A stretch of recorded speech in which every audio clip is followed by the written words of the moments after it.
Greetings, Culturians, and today we're obviously going to sandworm through some big piles of sand to talk about Dune 2 and its booming box office performance. The film, of course, is based on the 1965 classics, originally released in two parts in Analog Magazine, kind of how it was broken up today. Speaking of breaking up, it looks like it's going to break up the doldrums at the box office. So let's jump right into that story now. But first, let's take a look at my sponsor, myself, beachpunk.us. You can check out all the amazing gear that supports me and my channel and my efforts to build out studios across the entire country. Because, that's the plan. And maybe making it much easier for people to create content. But for now, check out a hat, some shoes, a jacket, sweatshirt, water bottle, flip-flops, you name it. We seem to have it all. And on that note, as Punkwaddle's going to tell us right now, let's move on to the story. Of course, there's Lady Jessica. But let's move over to the real story, what's happening at the box office. And as the title card down here suggests, boom. And it did boom. In fact, Dune 2 revives the box office, so to speak, with an $81.5 million domestic debut, which I still think is a little low, and I think this number will get bumped up over time, but Rebecca can only do what she can do with the projections that are available to her. And as we scroll down, you can see that it's doing very, very well. It collected $81.5 million domestic in its debut. It delivered a pretty mighty jolt to the box office and is the largest number since the Eras Tour, which opened to $93 million. And that was an event film that you didn't want to miss. You kind of wanted to be there first day. And while this film may feel that way, and probably is, I have a feeling that word of mouth is going to drive this film's legs for many weeks to come. The only competition I foresee is Ghostbusters, which, well, we'll end up talking about later this week. But as far as that word of mouth goes, it is looking brilliant. A 94% on Rotten Tomatoes, which, think what you will of that. But it has an A Cinema score. And that is, well, something to crow about. Again, you had this idea that possibly this film would perform a little bit lower than this, as low as $65 million. I never thought that was possible. In fact, I still think it's going to edge its way closer to a $200 million opening globally. But really, we'll just have to wait and see. But it's very good news because right now it's looking at $178.5 million worldwide.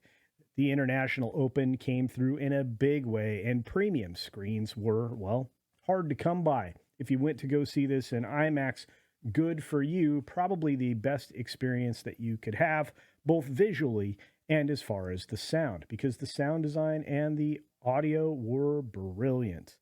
And, $97.5 million. Nothing to shake a stick at internationally. And despite all the film's changes, and there are some from the book, just be prepared, entire characters don't appear in this film. And without those characters, their deaths don't appear in this film. So just be prepared for some deviations in storytelling, and of course, some of the actors or actresses, in this case, taking over pivotal roles and assuming some characterizations that certainly were never present in the book. Oh, and also keep your expectations low when it comes to romance, because outside of a few still shots that you've seen already, there's not much more to it. But audiences definitely jumped on this, starting at just an $11.1 million worth of early admissions, at least through the course of yesterday.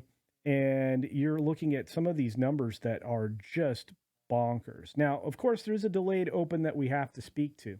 71 markets opened already, but you have China on March 8th, Japan on March 15th.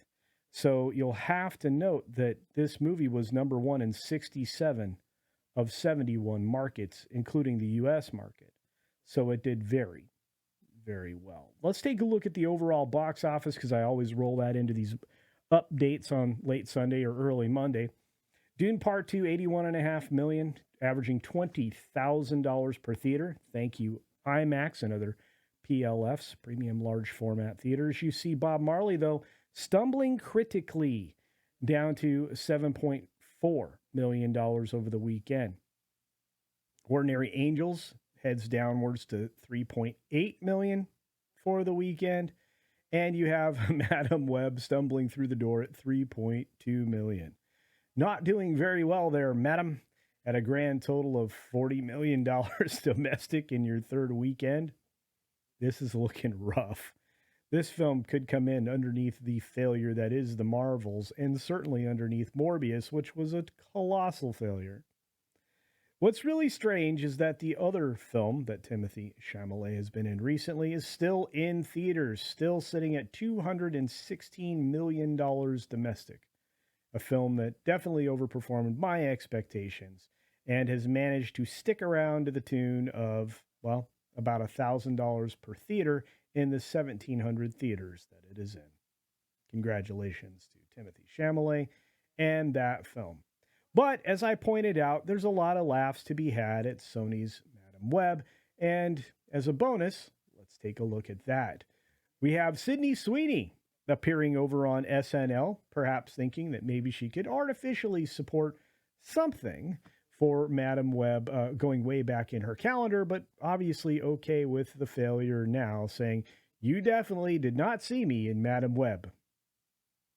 She is correct. Not many people did. And I think that's a funny way to go about describing the catastrophic failure of that particular film franchise. But she's also said, "You might have seen me in anyone but you." Lots of people did. Or Euphoria, also with Zendaya. You definitely did not see me in Madam Web. But I do have a new film coming out called Immaculate. I play a nun. So it's perfect casting. Congratulations to her, and I love her sense of humor. But I also love that Dune 2 is doing well in box offices. And despite the fact that I have some very low expectations of certain actors and actresses in this, really only two people proved me correct in not expecting a lot from them. And I will say that this young man right here, Mr. Timothée Chalamet, however you want to say his name, I don't know, Shamalama Ding Dong, as far as I'm concerned, he certainly rose to the occasion and delivered on a role that took him from being a bratty kid to a very observant and driven adult. And I think that that is exactly what he needed to do for the character of Paul in the film. And absent that, Bardem should be Best Supporting Actor, even as we sit early on in 2024. Probably one of the best performances I've ever seen is Stilgar. And I think I could watch him do that character all day, because I don't think anybody else could have done it any better.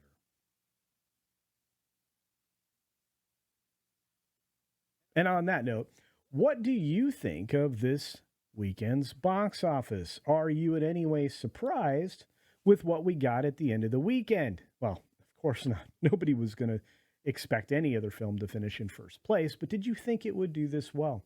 Did you think it was going to be closer to that $65 million domestic open, or are you delightfully surprised at nearly $82 million debut? I still think it's a little higher than that. We'll find out further later on Monday, so stick around. I may update that then. And on that note, just a quick reminder, we are on a subscriber drive here on the channel, trying to get to that wonderful 20K. We are just under 1,000 people away as far as subscribers go. And if just a few of you, well, let's say most of you, make an effort, the 40% of you that aren't currently subscribed to the channel, just hit that button.